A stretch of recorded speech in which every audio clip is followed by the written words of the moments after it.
Gini loh, ya, zaman sekarang ini minjem sejuta aja nggak gampang loh. Kamu dipinjeminnya sampai 200 juta loh. Bagaimana saya nggak salut sama kamu? Nanti kamu ini orang yang amanah, kamu ini orang yang terpercaya, kamu tuh orang yang dipercaya sama orang. Ya kan saya salut sama kamu, bisa sampai orang minjemin kamu 200 juta. Iya juga ya. Iya, kamu fokusnya di utangnya. Utang tuh kepala kamu tuh utang, maka ya ininya jadi utang, di sininya utang, maka di sana tuh gitu ya. Itu terproyeksinya utang. Nah, pikiran kita, alam bawah sadar kita, jiwa kita gitu ya, berpikir utang, di sininya utang. Bangun pagi dipikirin utang. Apakah bisa lunas utangnya? Gak mungkin. Sampai mati orang yang kayak gini kagak pernah lunas utangnya. Terus kemudian saya bilang sama dia, itu udah gak punya utang sebenarnya. Gitu. Oh gitu ya Pak Nas, nggak punya. Itu yang punya amanah. Gitu. Beda utang sama amanah. Kalau utang negatif, gitu. Tapi kalau amanah itu jauh lebih positif, gitu ya. Jadi amanah. Nah, terus gimana Pak Nas? Besok hadapin. Datang jiwa ente bilang dalam hati, ya Allah, ini amanah, saya akan ambil tanggung jawabnya, saya akan selesaikan sebelum saya meninggal dunia, gitu ya. Dan saya akan pegang kuat dengan jiwa saya. Gitu ya Pak Nas. Siap. Itu kan besok dia datangin tuh orangnya. Ya. Pas ketemu lapor sama saya. Subhanallah Ustaz. Orangnya ngasih waktu. Nah, itu dia tuh. Bismillahirrahmanirrahim. Assalamualaikum warahmatullahi wabarakatuh. Magnet rezeki satu sama terhubung.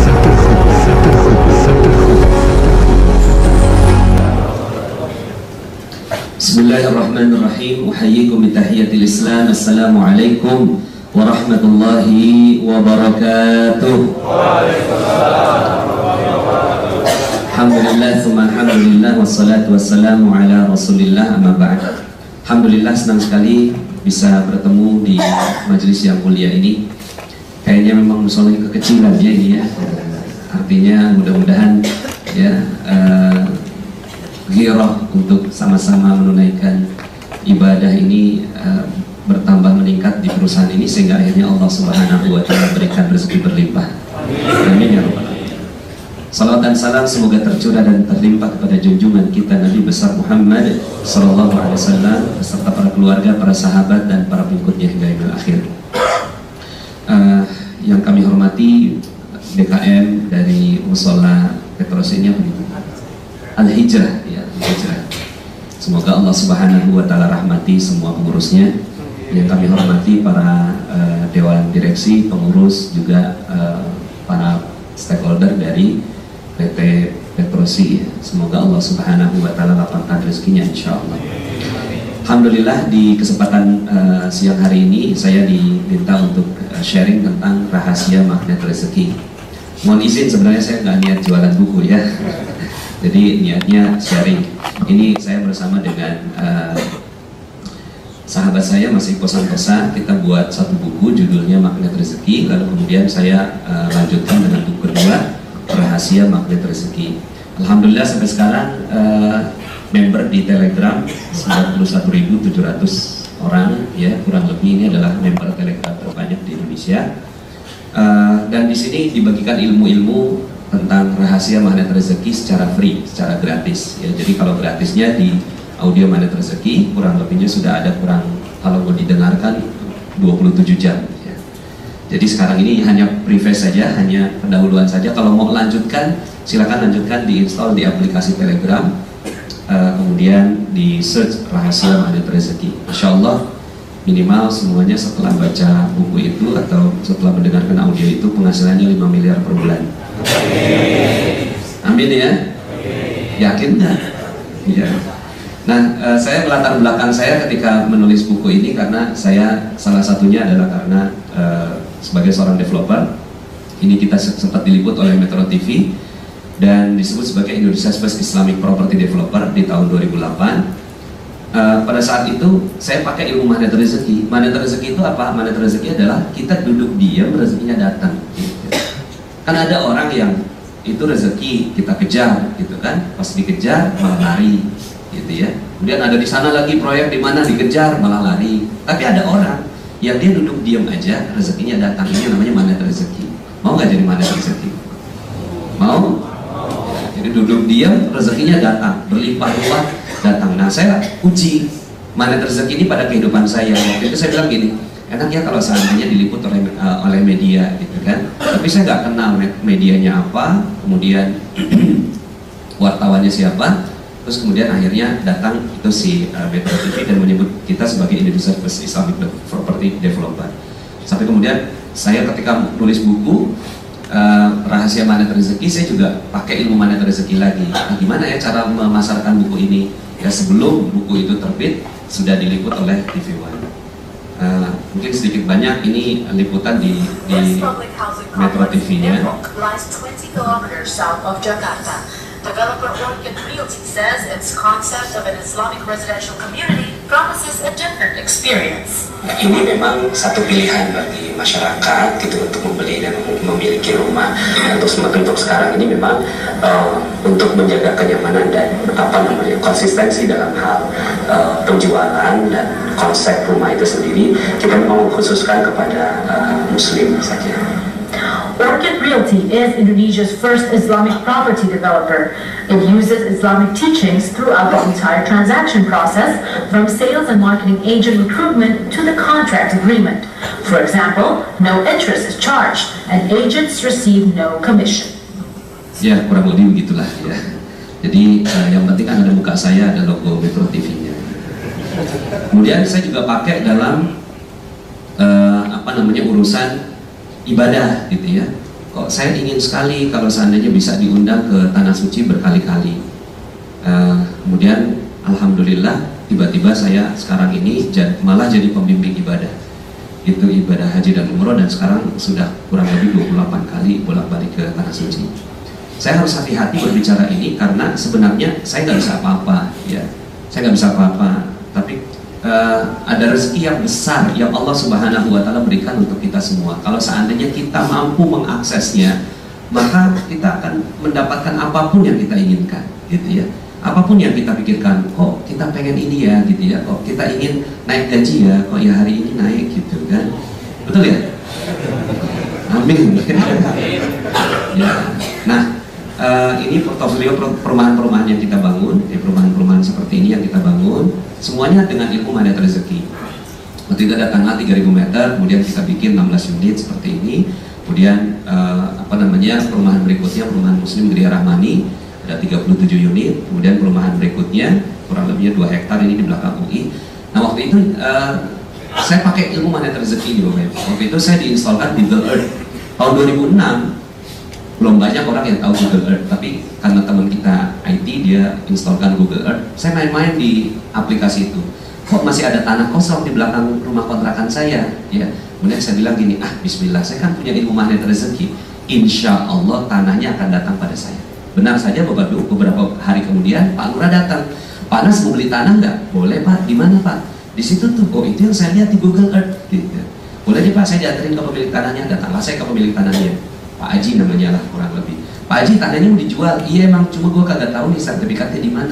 Loh kok gitu Pak Haji? Iya, 1 lemari sertifikat semua. Gue kagak paham yang lo maksud lemari. Orang Betawi gitu gaya kan? Gue kagak paham yang lo maksud yang mana. Saya bilang di Beji Timur Pak Haji, siap deh. Nanti lo datang ya minggu depan gue siapin, kan? Minggu depan saya datang lagi Bapak Ibu, sudah disiapkan 18 sertifikat di atas meja. Kemudian dia bilang gini, lu bawa deh, bawa Pak Haji, bayarnya gimana? Maksud saya bayar tuh pola pembayaran, harga, ya notarisnya siapa, kita kapan ke sana. Baru saya ngomong bayarnya gimana? Dia balik nanya, emang lu punya duit? Sekalian aja saya jawab, nggak punya Pak Haji. Emang gue tahu roman muka lu.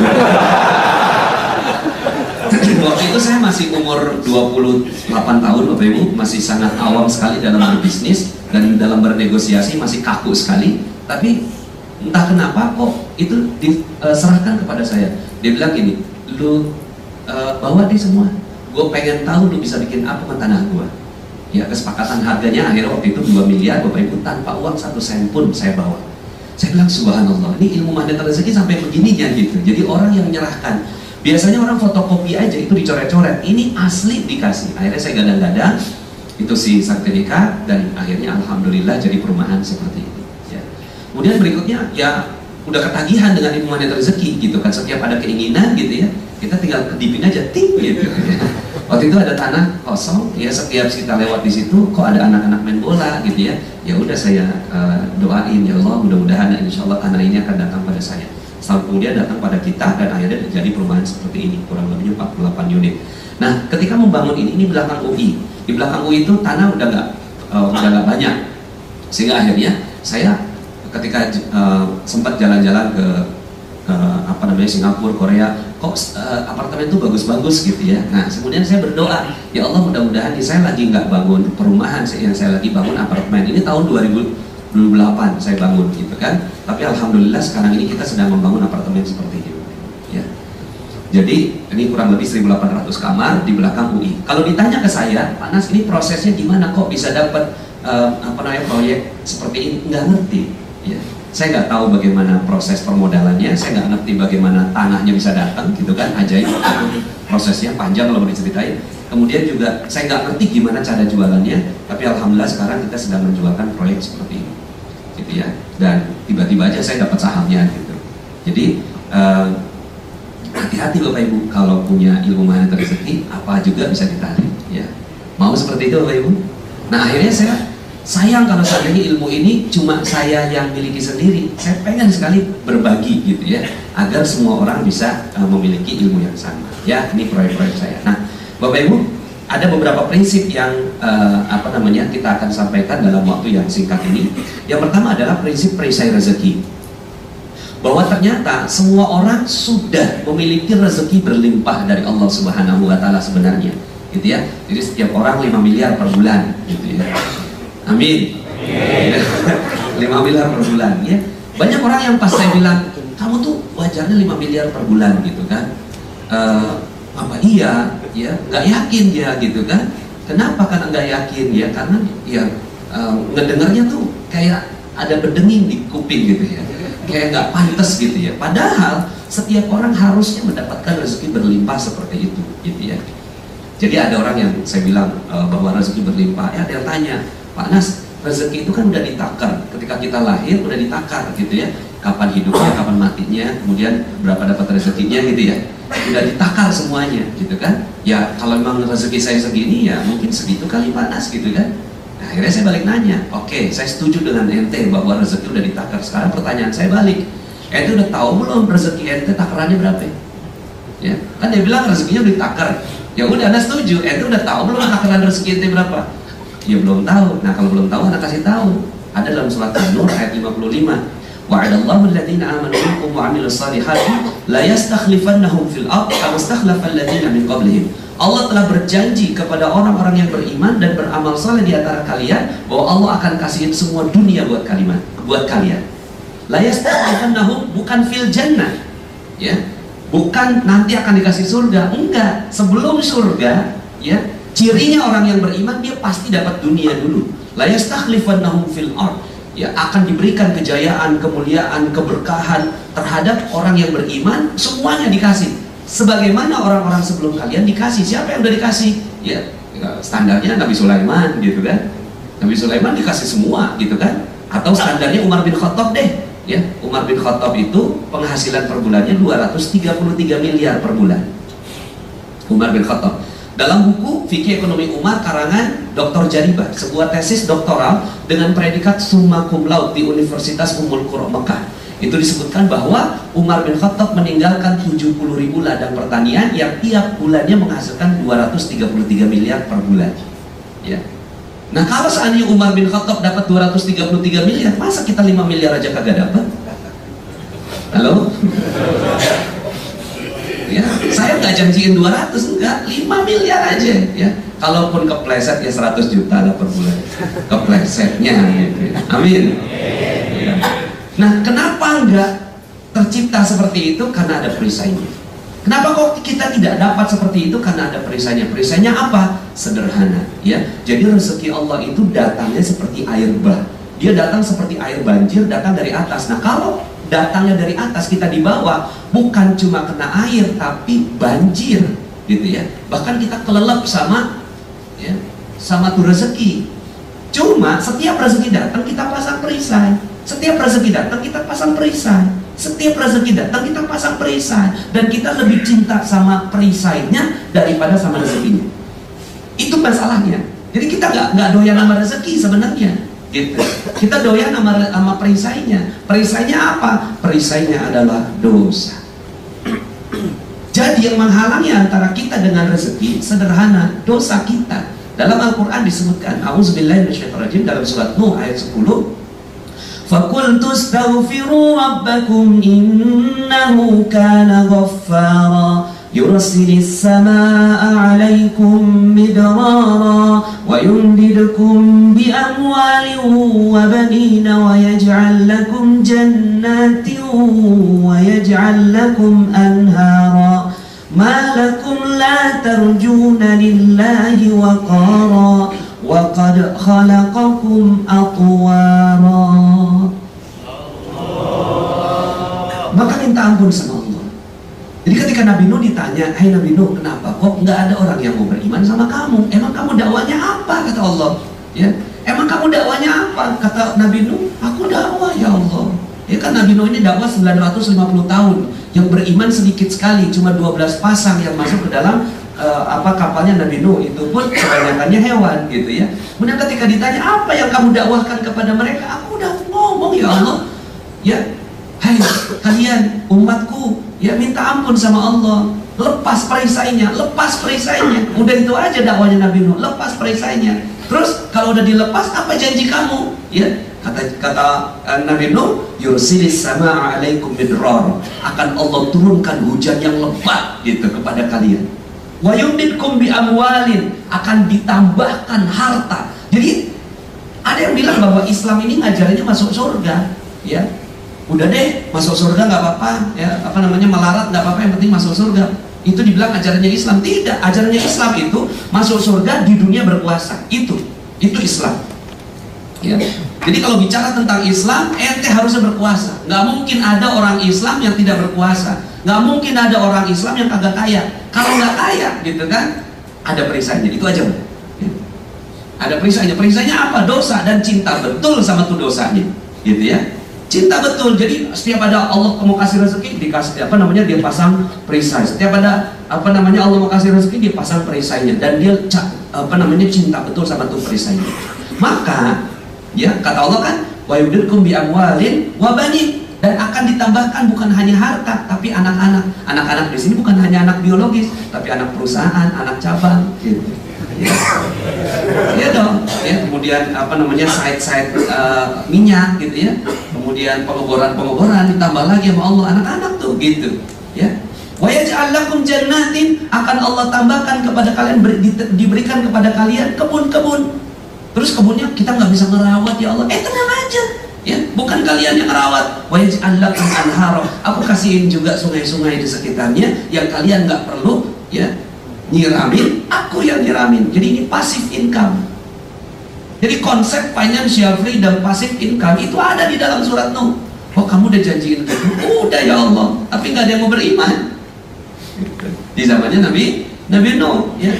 Wa qad khalaqakum atwara, padahal ya Allah telah menciptakan kalian sanggup membuat semuanya itu terjadi. Nah, jadi Bapak Ibu ya, apa yang membuat akhirnya rezeki kita nggak datang? Sederhana, kita jatuh cinta sama perisai dan kita pasang perisai itu. Nah, berapa banyak perisai itu? Ya, banyak. Berapa banyak? Ratusan. Nah, makanya kita perlu setiap hari yang kita lakukan adalah bagaimana kita meneliti perisai apa yang ada pada diri kita. Nah, kemudian akhirnya ada law of projection. Kalau Rhonda Byrne punya law of attraction, saya nggak pakai law of attraction, saya pakainya law of projection. Law of projection berkata bahwa ini layar, ya, kemudian ini laptop saya, dan itu ada infocus atau proyektornya, gitu ya. Nah, sekali saya pencet di sini dia berubah, ya. Dia berubah. Nah, saya yang saya kendalikan adalah si laptop, gitu ya. Maka ini nggak penting. Ini nggak penting. Nggak usah terlalu fokus kepada yang di sini, gitu ya. Yang penting apa? Yang penting ini, gitu. Yang penting si laptop. Nah, begitu juga kehidupan kita. Banyak orang yang bilang, "Pak Nas, utang saya kok kagak lunas-lunas. Kok piutang saya nggak dibayar orang. Kok proyek sekarang makin turun. Kok sekarang nih ada krisis ekonomi," gitu ya. Itu adalah layar. Nah, banyak orang yang fokus sama layarnya. Kenapa ya utang saya kagak lunas-lunas? Lah, problemnya bukan di layarnya, di sini. Ente mau otak-atik di sini, otak-atik bolak-balik segala macam di sini, kagak bisa. Ya. Padahal laptopnya yang ente perlu rubah. Nah, laptop itulah pikiran kita. Pikiran kita, jiwa kita. Makanya kata Allah Subhanahu wa taala, "Innallaha la yughayyiru ma biqaumin hatta yughayyiru ma bi anfusihim." Sesungguhnya Allah tidak merubah nasib satu kaum sampai dia merubah apa yang ada dalam laptopnya. Apa yang ada dalam jiwanya, bi anfusihim, ma bi anfusihim. Maka ada orang yang datang ke saya, "Pak Nas, hidup saya hancur," gitu ya. Kemudian saya bilang, "Wow, keren." Kok keren sih Pak Nas? Iya, coba cerita, kenapa kok hidupmu seperti itu? Saya banyak utang Pak Nas. Wow, dahsyat. Lah, dia, apa yang ada dalam laptopnya dia? Hancur, ya. Kemudian utang. Apa yang ada dalam laptopnya saya? Wow, keren. Wow, dahsyat. Karena saya nggak mau, gitu ya. Ada pikiran yang nggak bagus dalam pikiran saya, gitu ya. Coba cerita yang berapa utangnya? 200 juta Pak Nas. Ini saya besok harus ketemu sama orangnya. Saya mau dilaporin polisi Pak Nas. Gimana ya Pak Nas? Wow, keren. Pak Nas mau keren-keren terus. Ya, gini loh. Ya, zaman sekarang ini minjem 1 juta aja nggak gampang loh. Kamu dipinjeminnya sampai 200 juta loh. Bagaimana saya nggak salut sama kamu? Ya. Berarti kamu ini orang yang amanah. Kamu ini orang yang terpercaya. Kamu tuh orang yang dipercaya sama orang. Ya kan saya salut sama kamu bisa sampai orang minjemin kamu 200 juta. Iya juga ya. Iya, kamu fokusnya di utangnya. Utang tuh kepala kamu tuh utang. Maka ya ininya jadi utang. Di sininya utang. Maka di sana tuh gitu ya. Itu terproyeksinya utang. Nah, pikiran kita, alam bawah sadar kita, jiwa kita, gitu ya, berpikir utang, di sininya utang. Bangun pagi yang dipikirin utang. Apakah bisa lunas utangnya? Gak mungkin. Sampai mati orang yang kayak gini kagak pernah lunas utangnya. Terus kemudian saya bilang sama dia, ente udah gak punya utang sebenarnya. Gitu. Oh gitu ya Pak Nas? Nggak punya. Ente yang punya amanah. Gitu. Beda utang sama amanah. Kalau utang negatif. Gitu. Tapi kalau amanah itu jauh lebih positif, gitu ya. Jadi amanah.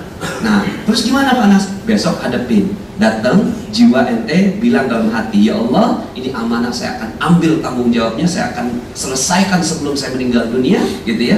Dan saya akan pegang kuat dengan jiwa saya. Gitu ya Pak Nas? Siap. Itu kan besok dia datangin tuh orangnya. Gitu. Pas ketemu lapor nama saya, subhanallah Ustaz, orangnya ngasih waktu. Nah itu dia tuh. Waktu itu jadi amanah juga kan, karena ente amanah maka jadinya amanah. Di sini layar ente, kehidupan ente jadinya amanah. Nah kemarin amanah berupa 200 juta uang, sekarang amanah berupa waktu. Besok kalau ente terusin tuh amanah. Oke, saya udah gak punya utang, saya lunas utangnya, yang saya punya amanah, gitu ya.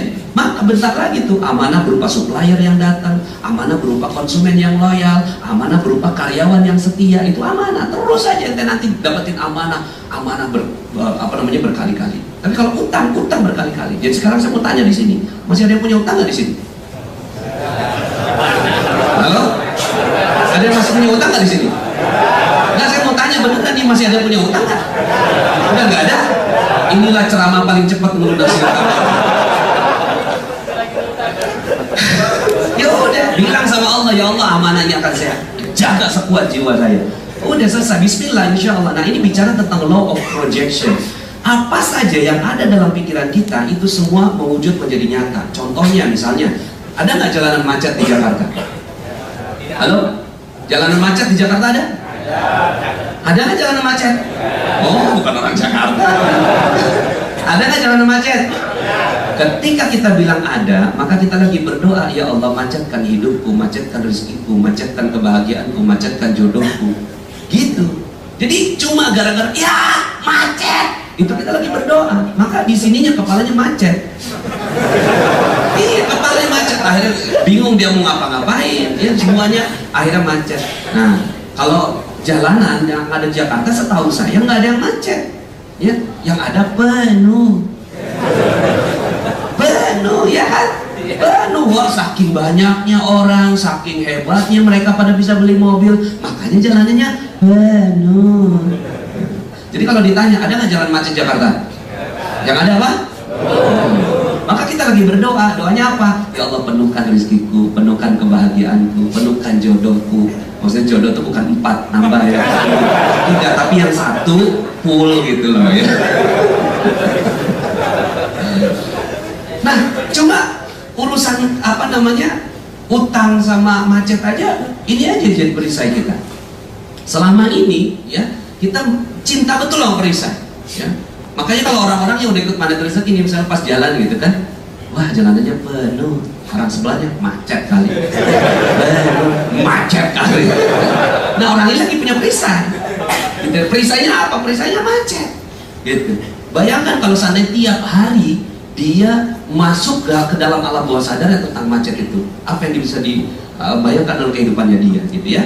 Nah jadi Bapak Ibu, rahasia kekayaan adalah menguasai kekuatan pikiran. Kata si bukunya Think and Grow Rich, Napoleon Hill.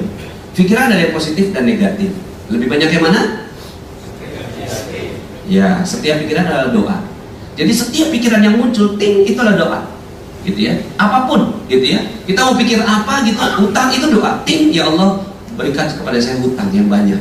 Gitu. Dan akhirnya makin tenggelam, bukan lagi gali lubang tutup lubang, gali sumur tutup lubang. Ya, misalnya gini Bapak Ibu, ketika ada koruptor ditangkap di televisi, kita ngomongnya gimana? Mampus lu, cincang-cincang aja, matiin sekalian. Gitu kan Bapak Ibu? Maka kita lagi berdoa. Ya, doanya apa? Ya Allah, cincang-cincang aku. Iya, matikan aku, habiskan aku. Cuma gara-gara orang lain lah, kan itu orang lain panas, ya. Nah nanti di dalam ilmu gaib, ya, atau kalau dalam bahasa sains itu namanya ilmu kuantum. Dalam ilmu kuantum kita satu sama dan terhubung. Ketika kita ngomong orang lain, sebenarnya untuk diri kita sendiri, ya. Maka setiap doa semuanya dikabulkan oleh Allah, baik yang positif maupun yang negatif. Semua dikabulkan. Jadi nggak ada cerita. Ini juga salah satu perisai kita, menyangka bahwa Allah tidak kabulkan doa. Padahal Allah kabulkan doa sebelum tangan kita tertutup, sebelum tangan kita turun, Allah sudah kabulkan doa. Artinya apa? Ya semua doa kita dikabulkan, cuma yang di kepala ini berapa banyak? 60.000 kali.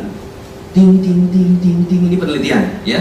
Suka nggak suka, mau nggak mau, terpaksa nggak terpaksa, kita selalu berpikir dan dia selalu berproyeksi. Ding ding ding, utang utang utang utang utang utang utang utang utang utang.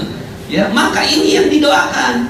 Pak Nas, saya udah duha, udah tahajud, udah sedekah, tapi kok saya masih miskin juga. Kenapa Allah tidak kabulkan doa saya? Itu udah dikabulin. Saya bilang gitu. Enggak Pak Nas, saya nggak pernah dikabulin doa saya sama Allah. Padahal saya udah duha, udah tahajud, udah sedekah, saya masih miskin juga. Itu udah dikabulin. Kalimat terakhir. Maka duhanya nggak laku, tahajudnya nggak laku, sedekahnya nggak laku. Yang laku apanya? Miskin. Jadi akhirnya, ya, kita selama ini nggak pernah sadar bahwa ternyata pikiran kita itulah yang akhirnya membuat semua terjadi pada kehidupan kita. Nah, jadi kalau ini Bapak Ibu, ini 2 juta informasi masuk per detik, 60.000 pikiran setiap hari, dan akhirnya menjadi nasib kita. Jadi ini adalah nasib kita nih, gitu. Maka sebenarnya nggak penting mikirin nasib, nggak penting. Kenapa sih nasib saya begini? Pikirinnya apa yang ada di kepala ente. Kalau yang di kepalanya isinya utang, ya, kemudian macet, kemudian sakit, kemudian cerai, ya, apalagi yang nonton infotainment tuh, ya, cek and recheck, silet, gergaji, paku, palu. Dia udah tahu aja siapa artis yang kawin cerai sekarang ini, ya kan?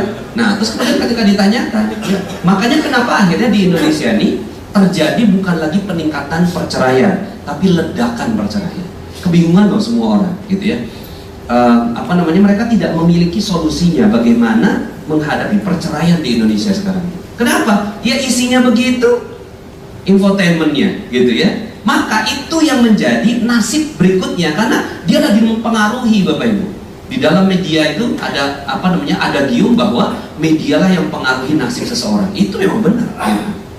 Hati-hati dengan media. Nah, Bapak Ibu, maka berikutnya akhirnya kalau mau latihannya dari kata Bapak Ibu ya. Karena beda antara ingin dengan fokus. Inginnya sih kaya, fokusnya miskin. Maka yang dikabulkan bukan keinginannya, tapi fokusnya. Waktu itu ada jamaah saya Bapak Ibu, dia tuh mohon maaf ya, nggak suka sama orang India ya. Waktu dia pergi umroh gitu ya, dia di Madinah, dia ya ini ya dia aja subjektifnya dia nggak suka sama orang India. Kenapa? Karena orang India tuh kalau makan bawang putih gitu ya, itu nggak kumur-kumur dulu gitu ya. Makan bawang putih itu udah jadi snacknya gitu. Jadi kalau lagi tahan, itu dia udah nggak tahan. Ya akhirnya setiap dia sholat ya di Masjid Nabawi, pas dia sholat ada orang India, dia pergi gitu ya. Nah satu saat dia sholat qobliyah asar, Allahu Akbar, pas sholat ada orang India gitu, satu dipercepat sholatnya, pindah, pas pindah 2 India. Masih belum sadar dia nih, pindah 3 India, 4 India, 5 India, sampai kemudian akhirnya udah komat gitu kan. Pas udah komat dia masih mau pindah tapi udah nggak bisa. Kenapa? Di sekelilingnya orang India, dia tengah-tengah persis dia gitu kan. Dia bilang sama saya, Pak Nas, ini adalah sholat paling tidak khusyuk yang pernah saya lakukan. Ya gimana bisa khusyuk sebelahnya waduh. Dia masih belum sadar nih, dia datang ke kamarnya, dia mandi gitu kan, karena dia ngerasa bahwa baunya nempel. Pas keluar dari kamar mandi, dicium badannya, benar nempel tuh baunya. Cuma gara-gara urusan bau, dia tersungkur sujud, sholat taubat, minta ampun sama Allah. Pas dia sholat taubat, hilang semua baunya. Kenapa? Karena inginnya dia wangi, inginnya, fokusnya apa? Bau. Ya, karena alam bawah sadar kita itu tidak membedakan kata jangan atau tidak. Tolong ya, tolong jangan nengok ke belakang, jangan nengok ke belakang, jangan nengok ke belakang, jangan nengok ke belakang, jangan nengok ke belakang. Gimana sekarang rasanya? Jadi pengen nengok ya. Terus sekali lagi ya, jangan bayangkan seekor gajah, jangan bayangkan seekor gajah yang punya belalai panjang, jangan dibayangkan belalainya. Jangan bayangkan gajah sirkus yang pakai celana warna merah. Kebayang? Inginnya sih nggak ngebayangin, tapi fokusnya dimunculkan oleh pikiran. Maka gitu kan, apapun yang difokuskan itu jadi nasib kita. Gitu. Maka akhirnya ya udah mulai dari sekarang sulit diganti jadi tidak mudah. Kata sulit ganti, karena tidaknya dicoret. Jangan nengok ke belakang, nggak dikenal dalam alam bawah sadar. Dia hanya dikenalnya fokusnya apa. Jadi kalau seandainya nanti bos Anda datang nih gitu kan, tolong dong kerjain ini gitu kan. Nah karena Anda nggak mau law of projection Anda mengubah nasib Anda semuanya jadi sulit, maka Anda bilang mudah, gampang, akhirnya semua kerjaan dikasih ke Anda.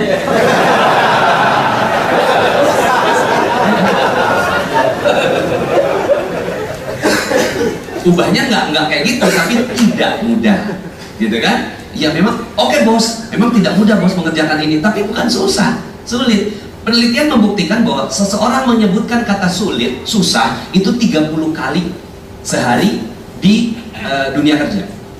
Ya, coba dihitung temannya, ya, pas dia ngomong susah, ada 30 kali rata-rata manusia di seluruh dunia, gitu ya. Maka akhirnya apa yang terjadi pada hidupnya dia? Kira-kira hidupnya jadi apa? Susah. Kalau tidak mudah, tidaknya dicoret. Berat jadi tidak ringan. Miskin jadi belum kaya. Sakit jadi orang sehat. Jadi nggak boleh nyebut kata sakit sama sekali. Nggak boleh nyebut kata sakit, karena sakit itu langsung tuh nasib kita jadi sakit-sakitan terus. Jadi ngomongnya kurang sehat, gitu ya. Atau nggak enak badan. Ya kalau dalam bahasa Inggris, my body is not delicious right now. My body is not fit right now, ya kan? Benci diganti jadi tidak senang, ya. Kemudian macet diganti penuh, utang diganti amanah, ya. Kemudian kata berenergi rendah diganti dengan berenergi tinggi. Kata lumayan, jangan gimana gajinya? Ya lumayan, ya ganti dong. Dahsyat. Gimana gajinya? Dahsyat. Gimana komisinya? Dahsyat. Gitu ya. Nah, jadi ini jadi akhirnya setiap hari yang kita lakukan berdoa, Bapak Ibu. Setiap kata-kata kita adalah doa, maka kita berdoa. Nah, ini adalah doa orang yang lagi curhat di kantor, ya. Gimana dia doanya? Setiap hari dia doa, Pak Nasnya doa. Gak coba lihat gitu kan, pada saat dia makan siang ngomongnya gimana? Hari ini di kantor parah banget, banyak orang nyebelin, yang bikin gue bete sepanjang hari. Udah gitu bos pakai marah-marah lagi, padahal dia sendiri yang salah. Jalannya juga macet ampun-ampunan. Akhirnya kerjaan gue berantakan. Pengennya sih gue kabur dari perusahaan bobrok begini, tapi mau gimana lagi, gue kejebak di sini.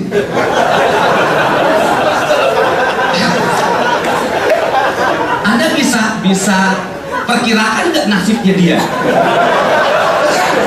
Udah ketebak Bapak Ibu. Ini law of projection, gitu ya. Apa saja yang ada di kepalanya dia pasti jadi kenyataan, ya.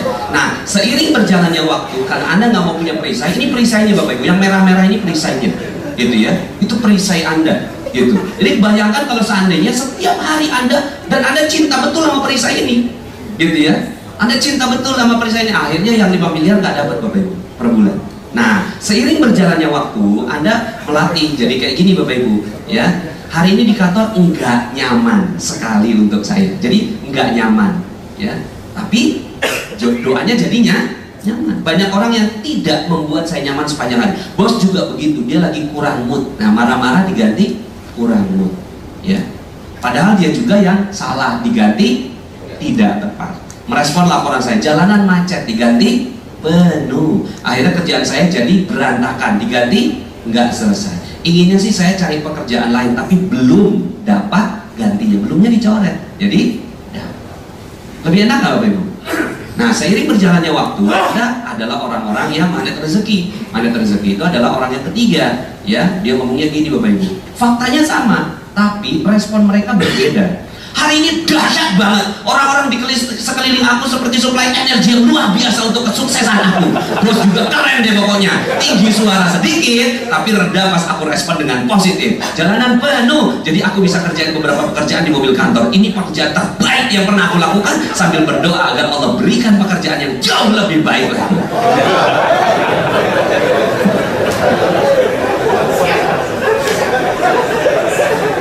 Halo? Kalau udah kayak gini Bapak Ibu kata-katanya, gitu ya. Jadi ini kata-kata itu terasosiasi langsung dengan pikiran, ya. Kalau seandainya kita menyebutkan kata-kata yang nggak bagus, ya akhirnya jadi seperti itu, ya. Jadi ini Bapak Ibu, jadi bekalnya kalau seandainya Anda menginginkan rezeki berlimpah, gitu kan, yuk sama-sama ubah kata-kata kita menjadi kata-kata yang baik. Berikutnya Bapak Ibu, prinsip berikutnya agar Anda bisa mendapatkan 5 miliar per bulannya, ada yang namanya paradox of candy. Paradox of candy itu berisi begini Bapak Ibu. Kalau seandainya saya punya di kantong celana kanan saya itu ada permen, pas saya buka, loh kok ada permen, tapi mohon maaf udah nggak ada bungkusnya, agak-agak nempel-nempel gitu, ada agak benang-benang gitu ya. Saya kasih, ada yang mau nggak? Nggak mau ya? Akhirnya saya coba rogoh kantong kiri, loh pas saya rogoh kantong kiri ternyata masih ada permen dan masih ada bungkusnya. Nah, kemudian saya kasih, ada yang mau? Mau. Nah, pas makan di depan saya, bungkusnya diapain? Dibuang. Saya tersinggung dong sebagai pemberi permen. Anda sebenarnya maunya apa sih? Tadi udah kasih, tinggal lep loh.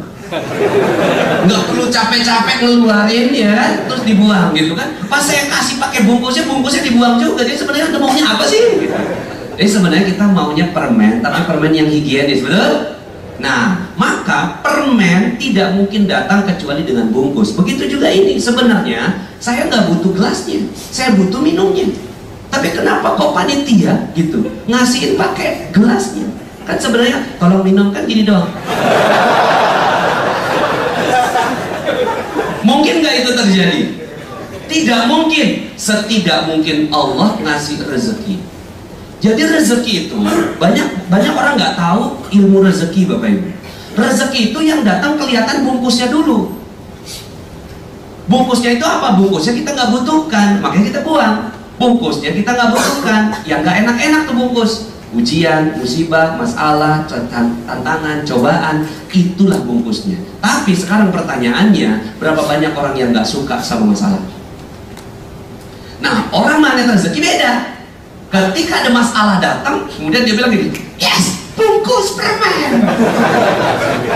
Kenapa? Karena dia yakin bahwa di balik bungkus ada isinya. Ya, di balik bungkus ada isinya. Makanya nggak usah ngelihat isinya, karena isi itu nggak kelihatan Bapak Ibu. Isi rezeki itu nggak kelihatan, tapi kalau musibah itu pasti kerasa. Banyak orang nggak menyadari rezeki. Contoh, kita bernapas, ini udara Bapak Ibu. Udara ini rezeki, tapi kita nggak pernah menyadari bahwa ini rezeki. Makanya rezeki itu tidak kelihatan. Rezeki itu nggak kerasa Bapak Ibu. Tapi yang kerasa sama kita musibahnya. Maka Maka ya, kalau seandainya musibah datang, pas musibah datang kemudian kita bilang maaf saya nggak suka sama kamu, akhirnya apa yang terjadi? Rezeki di balik musibah itu kita nggak dapat. Udah pernah melihat malaikat Mikail? Belum pernah. Malaikat Mikail belum pernah lihat ya. Oh ya, malaikat Mikail itu malaikat pembawa rezeki, ya kan? Malaikat pembawa rezeki. Kalau malaikatnya aja nggak pernah Anda lihat, maka rezekinya nggak akan pernah Anda dapatkan. Nah, mau tahu nggak caranya Bapak Ibu melihat malaikat Mikail? Jadi kalau pas dia datang Bapak Ibu, Anda langsung tahu, yes, ini dia malaikat. Gitu, ya. Kalau Anda udah tahu si malaikatnya, jangan malaikat Israel ya, cabutnya. Malaikat pemberi rezeki. Nah, pas malaikat pemberi rezeki ini datang Bapak Ibu, Anda jadi tahu, langsung ambil rezekinya. Banyak orang nggak tahu malaikat Mikail, akhirnya itu malaikat Mikailnya pergi dari kita. Akhirnya rezeki yang 5 miliar kagak dapat. Kenapa? Karena tuh malaikat Mikail pergi terus. Nah, saya kasih tahu Bapak Ibu caranya. Jadi malaikat Mikail tuh mirip-mirip Bapak Ibu. Dia pakai seragam, ya. Jadi seragam. Nah, dan ada logonya, Ya. Logonya mirip-mirip Tiki JNE Pos gitu, kurir gitu kan. Nah, emang beliau kurir apa? Kurir rezeki, ya. Beliau adalah kurir rezeki. Nah, Bapak Ibu, ketika misalnya nih, ya, kurir Tiki datang ke rumah kita, Bapak Nasrullah, betul Pak, silakan tanda tangan di sini. Ini ada paket buat Bapak. Oh, saya nggak butuh bungkus Pak. Saya butuh isinya, tolong dibuka dulu. Kalau memang isinya saya perlukan, saya ambil. Kalau enggak, saya nggak mau ambil. Oh nggak kayak gitu Pak. SOP kami adalah Bapak tinggal tanda tangan. Saya nggak perlu bawa bungkusnya balik. Oh enggak, saya udah kebanyakan bungkus di rumah. Tolong dong, gitu ya. Buka aja ya. Oh enggak kayak gitu Pak. SOP kami Pak. Terus gimana? Ya kalau Bapak nggak mau tanda tangan, saya balik Pak. Ya udah pergi. Akhirnya tuh pergi gitu kurir JNE. Persis sama kita. Malaikat Mikail datang itu berupa handphone hilang. Pas handphone hilang, ngomongnya gimana kita? Ya, handphone hilang. Datanya belum dipindahin, nama-nama kontak segala macam. Kemudian akhirnya hati kita tidak menerima apa yang terjadi. Padahal di balik tuh handphone hilang, Allah lagi mau siapin rezeki berlimpah untuk kita. Nah sekarang pertanyaan saya, udah berapa banyak kita menghalau malaikat Mikail? Halo? Udah banyak menghalau malaikat Mikail? Banyak kali, ya kan? Maka gimana caranya? Besok ya, akhirnya alumnus magnet rezeki adalah mereka-mereka yang setiap ada musibah ngomong gini, malaikat Mikail. Gitu Bapak Ibu. Oke, terakhir Bapak Ibu. Terakhir terumbu karang. Nah, banyak orang nggak dapat rezeki karena dia nggak tahu di mana letaknya. Ya, kalau ditanya, karena Allah nggak mungkin ngasih rezeki langsung, ya kan? Allah pasti titip. Nah, seluruh hewan tahu di mana Allah titip rezeki buat mereka. Jadi kalau ditanya sama hewan, setiap hewan ditanya, wahai jerapah, di mana Allah titip rezeki buat kamu? Oh, dia langsung jawab, Bapak Ibu. Dia jawabnya apa? Tuh di pucuk pohon. Hei monyet, di mana rezeki buat kamu dititip? Ya, tuh di pohon pisang. Hei ikan, di mana Allah titip rezeki buat kamu? Tuh di terumbu karang. Gitu. Tapi ketika ditanya pada manusia, hei manusia, di mana Allah titip rezeki buat kamu? Ternyata banyak yang nggak bisa jawab. Ya. Padahal hewan aja bisa jawab, tapi kita nggak bisa jawab. Hei manusia, di mana Allah titip rezeki buat kamu? Ya, saya nggak usah nanya di sini karena saya udah dapat surveinya, Bapak. Tidak ada satupun yang mampu menjawab dengan tepat. Banyak orang bilang gini, rezeki manusia dititip di mana-mana, saking di mana-mananya jadi nggak fokus, gitu ya. Akhirnya di mana-mana dia cari ke sana kok nggak dapat, cari ke sana kok nggak dapat. Akhirnya dia nggak dapat. Ada yang bilang di minyak, ternyata minyak sekarang turun, ya kan? Ada yang bilang di proyek, ya proyek ternyata habis dan seterusnya. Ternyata rezeki manusia dititip di kemuliaan dan kebahagiaan orang lain. Di situ rezeki Allah dititip. Jadi kalau orang mulia dan bahagia karena kita, maka kita udah pasti dapat rezeki. Nah sekarang pertanyaan saya, ada nggak jerapah yang ngancurin pucuk pohonnya? Ada nggak? Nggak ada. Ada nggak ikan yang ngancurin pohon pisangnya? Ada nggak? Monyet? Ya. Ada nggak monyet yang ngancurin pohon pisangnya? Nggak ada. Ada nggak ikan yang menghancurkan terumbu karangnya? Nggak ada. Sekarang pertanyaan saya, ada nggak manusia yang menyakiti perasaan manusia lain? Kenapa? Karena dia kagak ngerti di mana letak rezekinya. Dia pikir di Petrosi, ya. Dia pikir di Petrosi. Akhirnya gitu kan, dia kejar Petrosi, sementara istrinya nggak bahagia sama dia. Ada orang datang ke saya, Pak Nas, kenapa ya utang saya kok kagak lunas-lunas? Tolong dong kasih solusi buat saya. Saya tanya sama dia, istri ente bahagia nggak mente? Saya lagi nanya utang Pak Nas, kenapa kok utang saya kagak lunas-lunas? Iya, anak tanya, istri ente bahagia nggak mente? Kayaknya kagak nyambung deh Ustaz. Kan anak nanyanya utang. Iya, anak tanya, istri ente bahagia nggak mente? Ya udah sebelum anak nanya utang ya Ustaz ya, gitu. Anak jawab deh Ustaz, enggak kayaknya Ustaz. Lah ya udah itu jawabannya, kenapa kok utang ente kagak lunas-lunas? Orang yang paling dekat sama ente aja kagak bahagia sama ente. Ya, udah selesai dah tuh, ya kan? Lah kita pikir bahwa rezeki itu ada di Petrosi, tapi ibu kita nangis gara-gara kita. Anak kita kecewa gara-gara kita, gitu ya. Ya udah habis udah. Dan kemarin itu kan ada peristiwa terumbu karang Bapak Ibu. Ya ada apa namanya? Kapal dari Inggris gitu kan, ngerusak terumbu karang yang ada di Raja Ampat. Itu kurang lebih 2 kali lapangan bola. Dan itu semua orang bersedih kan, karena nyembuhin terumbu karang itu butuh 50 tahun. Satu lokal terumbu karang itu disembuhnya 50 tahun Bapak Ibu. Ya kalau di Tanjung Priok mah udah nggak ada terumbu karang udah nggak ada terumbu karang ya.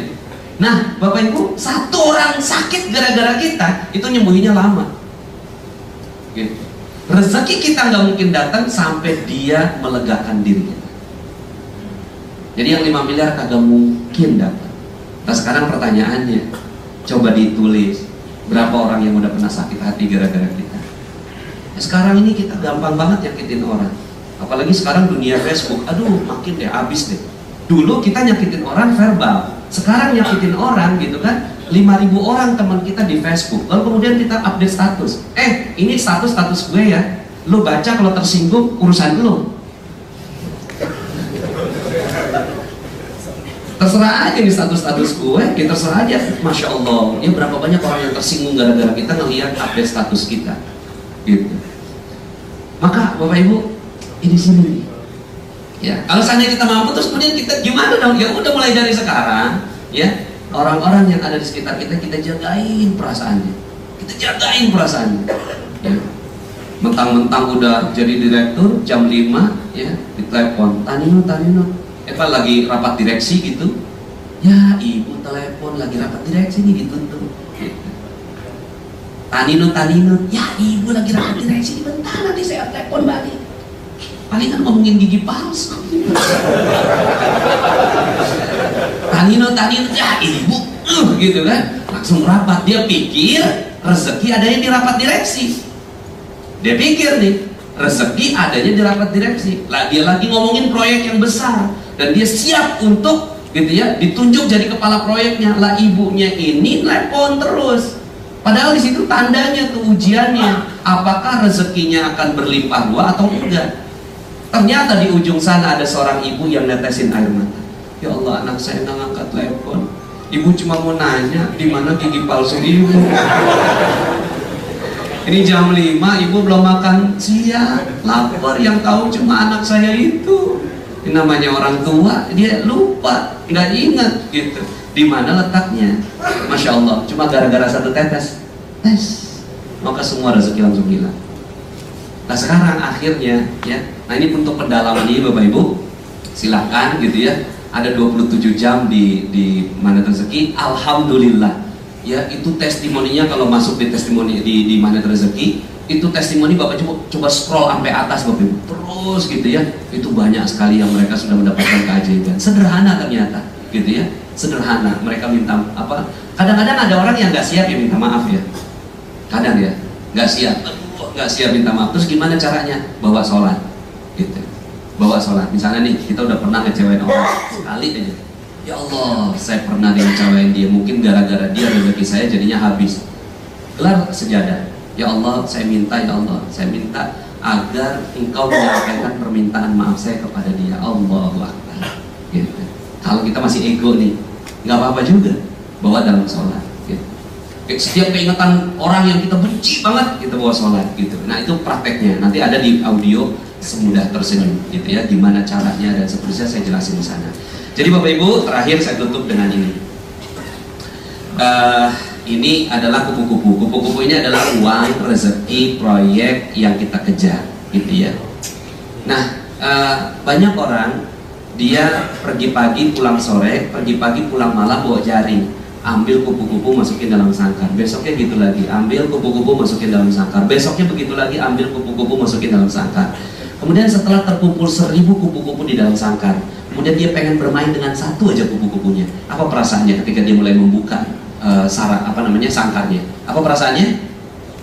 Gelisah, resah, khawatir kalau yang keluar bukan cuma satu, tapi yang keluar semuanya. Lah kalau mau main dengan kupu-kupu, kenapa tidak bangun taman? Ya. Tapi alatnya berbeda. Yang satu pakai jaring, yang satu pakai pacul. Dia mulai memacul, masukin benih, disiramin pelan-pelan. Lalu kemudian muncul tangkainya, dia mulai bahagia. Ketika muncul daunnya, ketika muncul bunganya, kupu-kupu datang sendiri. Dan ketika dia bermain dengan satu kupu-kupu, perasaannya ada nggak gelisah, khawatir, cemas tadi seperti tadi? Nggak ada. Ketika malam tiba, ketika kupu-kupu tidak ada, maka apa yang terjadi? Apakah dia gelisah? Tidak, karena besok ada lagi. Kenapa? Karena dia punya tamannya. Nah maka Bapak Ibu, jadilah orang yang merawat taman rezeki. Taman rezeki itu apa? Mulai dari pikiran, kemudian kita senang sekali dengan paradox of candy, kemudian terumbu karang, dan ada beberapa lagi yang lain dalam audio magnet rezeki. Mudah-mudahan dengan kita merawat taman kita, maka kita menjadi magnet rezeki yang luar biasa. Demikian Bapak Ibu, mudah-mudahan bermanfaat. Jadi saya doakan semoga Petrosi menjadi perusahaan yang bisa menggaji karyawannya 5 miliar per bulan. Amin ya. Bayangkan kalau Petrosi bisa menggaji karyawannya 5 miliar per bulan ya. Oke, baik. Terima kasih. Mohon maaf atas segala ketidaksempurnaannya. Atau ada yang mau nanya? Enggak usah ya. Atau ada yang mau nanya? Kalau nggak ada, cukupin ya. Baik, alhamdulillah. Terima kasih. Bila taufiq wal hidayah. Subhanakallahumma bihamdik asyhadu an la ilaha illa anta astaghfiruka wa atubu ilaik. Assalamualaikum warahmatullahi wabarakatuh. Bagi teman-teman yang belum subscribe dan baru saja menemukan channel ini, silahkan subscribe. Insya Allah Anda akan mendapatkan materi-materi yang terbaik dari channel ini. Insya Allah Anda adalah makhluk yang ajaib. Tinggal kita sempurnakan faktor-faktornya. Dan insya Allah dalam video-video berikutnya kita akan lanjutkan materi ini sampai Anda menemukan potensi terbesar diri Anda dan menjadi makhluk ajaib sebagaimana yang Allah Subhanahu wa Ta'ala inginkan untuk Anda. Sampai jumpa. Assalamualaikum warahmatullahi wabarakatuh.